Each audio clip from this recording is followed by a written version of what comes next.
Long before coins or notes, people simply traded what they had: grain for fish, tools for cloth. But barter had a problem. What if the fisherman didn't want grain that day? Trade could break down instantly. So, people agreed on shared items of value: shells, cattle, salt, grain, the first real forms of money.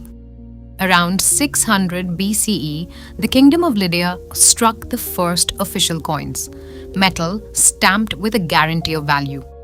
Coins spread along trade routes, letting strangers from different lands do business with shared trust.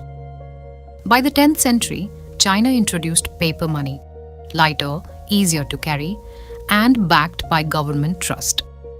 Centuries later, banks emerged, issuing paper notes backed by gold reserves, formalizing trust at scale.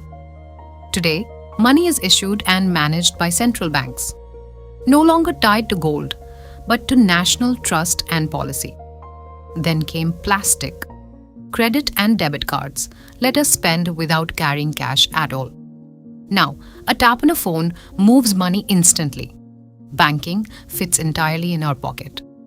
And now, cryptocurrencies and digital ledgers are reshaping what trust in money even means. From shells to smartphones, money has always evolved to match how we trust and connect. And it's still evolving today.